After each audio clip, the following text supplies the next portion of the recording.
La gobernadora de Campeche, Laida Sansores San Román, dentro de su sección del Martes del Jaguar llamada Toma tu champotón, recordó sus viejos tiempos como integrante del PRI, revelando una de sus épicas intervenciones desde la tribuna en contra de la privatización de la petroquímica por parte del entreguista expresidente Ernesto Zedillo, lo que la llevó a rememorar también vivencias de su actuar congruente cuando además se pronunció en contra del aumento del IVA, desatando la ira y el desprecio de sus compañeros de bancada e incluso la reprimenda y los regaños de su padre, quien le aconsejó no hacerlo, pero al darle el tiempo la razón, hasta él la felicitó por su arrojo y aguerrido tesón en pos de sus ideales, que la llevaron hasta el punto de, tarde o temprano, ser la flamante gobernadora de Campeche, de la mano del presidente Andrés Manuel López Obrador, a quien conoció en su lucha contra el latrocinio del Fobaproa, derrotando nada más y nada menos que al otrora invencible partidazo el PRI, en estas épocas del corrupto Alito, concluyendo, externando su felicidad por vivir la cuarta transformación. Veamos enseguida cómo Laida recuerda cómo se salió del PRI y de pasada hace pedazos al traidor a la patria, el nefasto expresidente Ernesto Zedillo, sacado del exilio por Claudio X González para atacar a AMLO. Esteban. ¿Cómo está, gobernadora? Ay, Esteban, ya te extrañaba. Oye, te trajiste a tu mamá, ni a mí me aplauden como a ti te aplauden. Son suyos los aplausos, gobernadora. No, que fueron para ti, no me confundo. No, ya, les hacía falta que llegara aquí, pues, es que traes tus fans. Y lástima que vengo a hablarles de un tema tan feo. El expresidente Ernesto Zedillo, que vino a México. Está feo él, ¿o qué? Y su legado, sobre todo su legado, ese espantoso legado que nos dejó a los mexicanos después de una presidencia verdaderamente trágica, que terminó de rematar los bienes de la nación, pero no solo eso.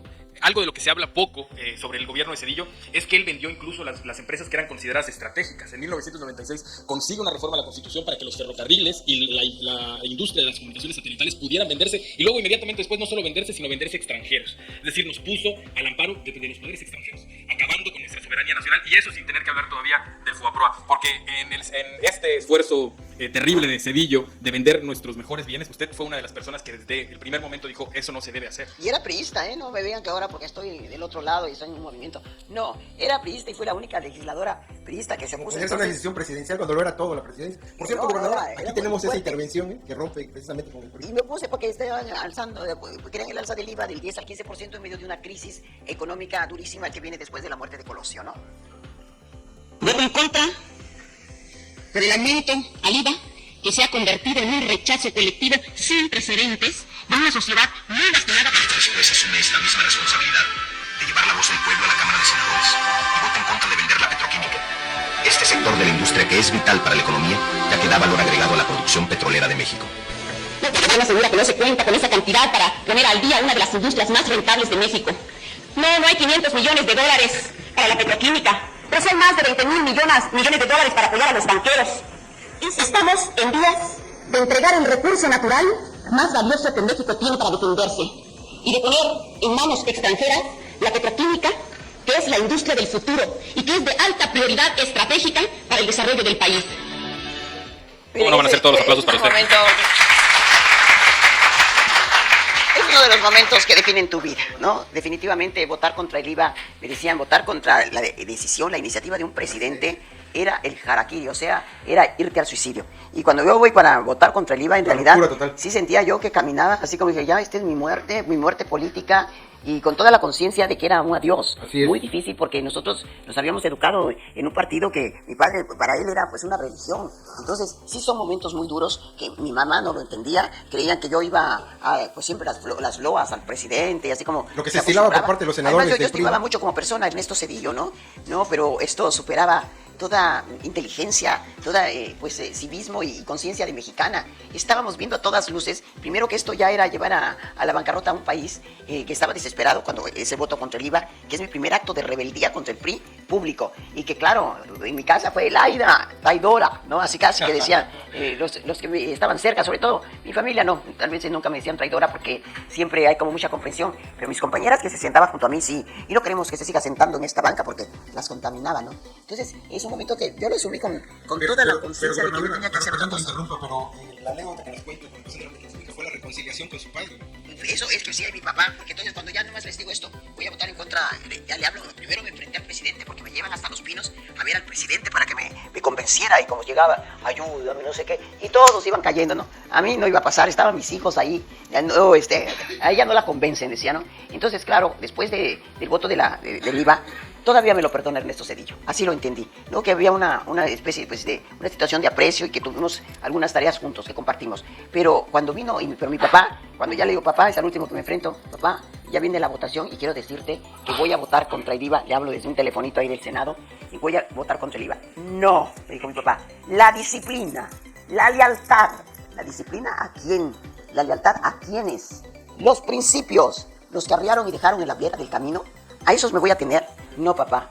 Bueno, entonces, Laida, entonces mi papá que con trabajo hablaba por la embolia, quiere negociar conmigo, entonces me dice, no, Laida, bueno, entonces, mira, cuando uno no está de acuerdo, se sale, así hacen como que se van al baño, ¿no? No, papá, yo voy a estar aquí y voy a dar la cara. Bueno, abstención, lo tengo como en una grabadora, son momentos muy fuertes porque yo sabía que estaba despedazando el corazón de mi padre. Entonces me dice, no, le digo, abstención no, papá, esto es de definiciones y me voy a definir y ya viene la ola. Y adiós, papá, y cuelgo, y claro, con todo el corazón latiéndome, pero mi voto en contra. Esto es un orgullo para mí y sobre todo más orgullo sentir que mi padre, cuando llega mi mamá a la casa, ya tenía un fax de él que le dice, acabo de tener una conversación muy ríspida con Laida, pero creo que el equivocado soy yo. Estos son otros tiempos y dile que siga luchando, que la gubernatura hoy será más difícil y estará el camino lleno de piedras como realmente estuvo. Pero hoy más que nunca, mi solidaridad y mi amor y el destino no le pertenece a nadie, así que nunca se rinda.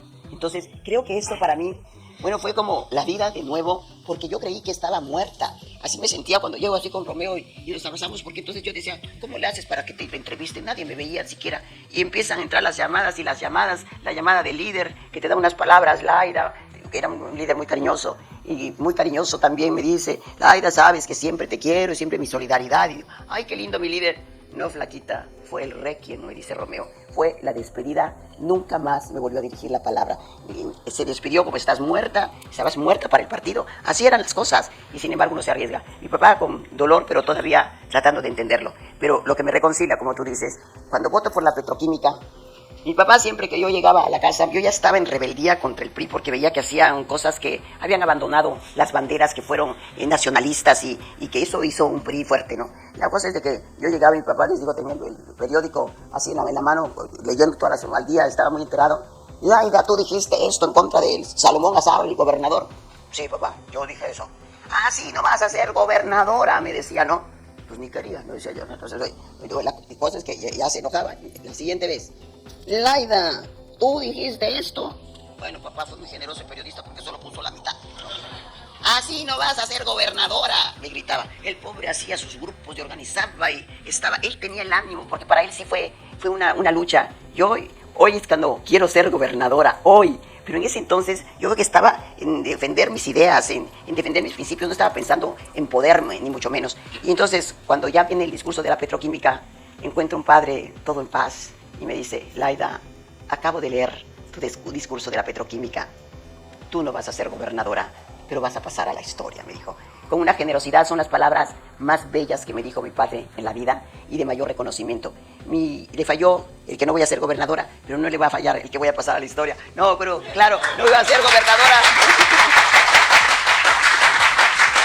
Porque haremos todo. Estamos entregados a esto y uno cuando trabaja bien, si ya no fui santa, bueno, pues ya de perdida te pasa la historia, ¿verdad? No, sí, yo creo que son momentos muy bonitos. Esta es una oportunidad que tenemos para trascender. Ya no me importa ser gobernadora, quiero trascender como gobernadora. Por eso le digo, yo no me voy a ir a embarrar ahí cogiéndoles y robándole unos pesos a un pueblo que tiene hambre. Y no me voy a dedicar a hacer una casota como se hizo este señor. Y pintura tiene todavía mi casa, ¿no? Y como a los 2 meses ya tenía una gran casota. A mí no me van a acusar ni de ladrona, ni de corrupta, ni de inepta, ni de irresponsable. Estoy entregando mi vida, mi pasión, porque esto se dio como un regalo de la vida y con la oportunidad de hacerlo al lado del hombre más respetado aquí, más querido en el país, que es Andrés Manuel López Obrador, y como un legado de mi padre. Toda mi familia, gracias a Laurita, toda mi familia fue solidaria, porque la verdad que sí fue muy difícil que se comprendiera, todos éramos PRI. Así es, así entonces, por cierto, aquí tenemos un video del expresidente que endeudó a México, precisamente con lo del FOBAPROA. Al tomar posesión de la presidencia en diciembre de 94, Zedillo decidió afrontar esta situación, pero la forma de hacerlo no fue la mejor. Antes de devaluar la moneda, hizo ver sus intenciones a empresarios mexicanos extranjeros, lo que provocó una mayor salida de divisas. El peso se devaluó de 3.4 a 7.20 pesos por dólar, y México se vio en dificultades de pago aún mayores. A esto se le llamó el error de diciembre. Zedillo y Salinas se culparon mutuamente de este problema. La enemistad no se detendría ahí. Los efectos en la población mexicana fueron devastadores. 1,5 millones de mexicanos se quedaron sin empleo y la emigración a Estados Unidos aumentó de forma dramática. Estados Unidos actuó para evitar que la caída de su socio comercial fuera aún mayor. William Clinton creó el Fondo de Estabilización de Divisas, que logró reunir 50,000 millones de dólares para el rescate y permitió la estabilización del tipo de cambio. Los ingresos petroleros de México quedaron empeñados para pagar ese préstamo. Los bancos mexicanos, sumamente debilitados por la falta de pago de sus acreedores, tuvieron que ser rescatados por el gobierno a través del FOBAPROA, con el fin de garantizar los depósitos de los ahorradores. La conversión de esta deuda privada en deuda pública, sin embargo, provocó una profunda controversia. Ya son 1.2 billones de dólares los que debemos los mexicanos. Y en México, en español, 1 billón es 1 millón de millones. No son 1,000 millones como en inglés. Era una deuda que no alcanzamos todavía a comprenderla. Todavía van a pasar más de 80 años para que terminemos de pagar. Ya pagamos los intereses, pero no pagamos la deuda. Ahí conozco a Andrés Manuel. Les digo, como un predicador en los caminos. Iba de pueblo en pueblo. No entendíamos ni qué quería decir FOBAPROA, ¿no? Eso nunca, y no termino de entenderlo. Pero entonces lo que habían decidido era que el dinero, en lugar de dárselo al que estaba endeudado y que hubiese ido a pagar su casa, se lo dieron a los banqueros. No, compraron más bancos, o los hicieron más bonitos, lo gastaron como quisieron y aquí hicieron que muchas familias perdieran sus hogares, incluso algunos hasta la vida, ¿no? Entonces creo que fue muy errónea la estratégica. Y ahí conozco a López Obrador y me admiraba, yo nunca lo había visto, como con un lenguaje muy sencillo les hacía ver que aquí en Campeche el FOBAPROA equivalía, es siempre didáctico, a 100 años el presupuesto de Campeche, para que lo tengan registrado que estamos pagando. 100 años que hagan de cuenta que no nos dieran ni un peso. Se muere este pueblo y la generación que viene. Eso le costó a Campeche nada más, pero a todo el país nos costó este error gravísimo. Y hoy viene aquí a querer dar lecciones. Y por eso es importante aclarar quién es Zedillo, porque usted se acordará, usted dice que Zedillo le caía bien, y por un momento Zedillo le cayó bien a los mexicanos, porque supuestamente permitió la transición democrática, permitiendo que entrara otro partido a la presidencia. Pero después, la perspectiva que nos permite la historia, pasados los años, vemos que en realidad lo que él permitió es el nacimiento del PRIAN, que no es la mezcla de dos partidos, sino es un arreglo cupular entre poderosos muy corruptos que quisieron cambiar de relato la narrativa de México. Le dieron la espalda al México por el que habíamos luchado desde la época de Juárez, con nuestros héroes de la Revolución, y dijeron: queremos un México individualista, que no persiga la igualdad y que no persiga la justicia social. Y lo peor es que les creímos. No gente visionaria como usted y como Andrés Manuel, que se mantuvieron en la lucha por casi 3 décadas, hasta que el mismo peso de ese aparato corrupto cayó, y aquí estaba un México desesperado por encontrar el rumbo, y estuvieron afortunadamente ahí para volver a señalar ese rumbo en el que estamos, yo creo, de manera exitosa, volviéndonos a poner. Sí, totalmente.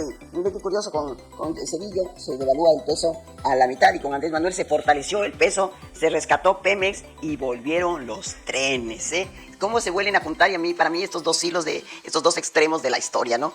Bellísimo por eso el momento que vivo, porque me tocó vivir la otra cara de la moneda. Y estas 4 preguntas que ya no sé si las quieren hacer.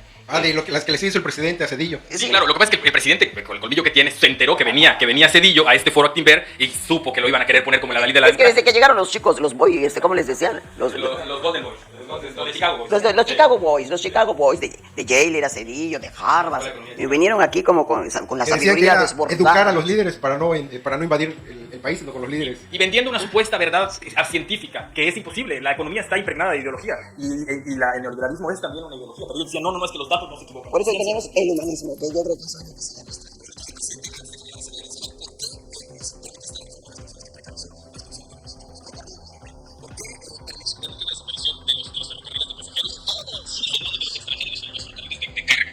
¿Por qué el FOBAPROA? No, por supuesto, porque endeudó a mexicanos que ni habían nacido y que todavía no han nacido por más de 100 años. Claro, que no habían nacido y ya lo sabían, ya debían. Y FOBAPROA significa... Naciste deudor. FOBAPROA significa el Fondo para la Protección del Ahorro, bancario para la protección del ahorro. ¿Y de quién se protegían esos ahorros? Pues de las irresponsabilidades de los banqueros, a los que rescataron, ¿no? Y bueno, la otra es: ¿por qué no aumentó el salario? Al contrario, lo precarizó, con esta idea de que si el salario era más barato, las empresas mexicanas iban a ser más productivas, más competitivas, lo cual por fin el presidente tuvo la oportunidad de probar que es una falacia. Y por fin se hace justicia a los trabajadores. Así que bueno, nos llena de mucho orgullo tener un presidente como Andrés Manuel, y sobre todo hoy comparar y revivir 2 etapas que a mí me tocó vivir y que en algún libro un día lo sé describir. Como protagonista. Sí, como protagonista, porque además tiene toda entre telas y esta parte vivencial desde que amanece, decir: hoy es el día de mi muerte, ¿no? Cuando voy a votar ya en contra del IVA. Y yo nomás les digo, a mí me cuesta mucho trabajo llorar, pero amanezco empapada en lágrimas y decir: es el adiós a lo que he amado, he luchado. No, qué equivocada estaba. Era para... No, claro, ese fue mi nacimiento, verdaderamente. Y hoy es mi gloria, hoy estoy feliz de vivir estos momentos tan singulares. Y cuando veo al presidente, llego cargada de esa energía que te deja convivir con un hombre de dimensiones extraordinarias. Así es, gobernadora. Y bueno, pues ya tenemos una nueva sección, Ratinus, sí, pues sigue generando audiencia, Ratinus. Sí, Ratinus le va muy bien. ¿Qué tal? ¿Cómo le va? Muy buenas noches. Le damos la bienvenida a Ratinus. Soy Chayo de Cola y estos son nuestros 5 titulares. 1. Las conferencias mañaneras del presidente López Obrador son un ejercicio de comunicación para el pueblo y han servido de inspiración para que otros quieran copiarme. Pero una cosa es cierta, las mañaneras deben ser con honestidad y firmes, sólidas, y no aguadas y temblorosas como una gelatina. 2. Y hablando de gelatinas, por fin hay una encuesta que las favorece, en la que se pregunta cuál es el postre que jamás se atreverían a probar. Y sin duda, las gelatinas ahí sí llevan toda la delantera. 3. El que reapareció del olvido otra vez fue el expresidente Ernesto Cedillo, quien como siempre no pierde oportunidad para atacar y disque defender la democracia. Tan patriótico, tan heroico, como si no hubiera endeudado y jodido más al país. 4. Parece que desde Harvard, Colombia, no solo controlan partidos y ayuntamientos, ahora resulta que hasta la Fiscalía Federal en el estado de Campeche, para encubrirse entre ellos. No cabe duda, pura gente buena y amable. 5. Y el diputadito José Luis Flores Pacheco, sin prueba alguna, se atrevió a decir que la gobernadora de Campeche tuvo contacto con narcotraficantes al inicio de su administración y que se están desviando recursos del estado para campañas. En sus propias palabras, sin tener evidencia. Ay, ay, ay, José Luis, ¿quién te viera? Con tu carita de pendientes estaremos de las declaraciones de este traidor. A nombre de todos los que hacemos Ratinus, muchas gracias. Soy Chayo de Cola, muy buenas noches. Quédense por favor con el martes del Jaguar. Pues muy divertido. Pues muy bien, muchísimas gracias. Dale en me gusta, suscríbete, activa la campanita y compártelo para que más gente lo vea.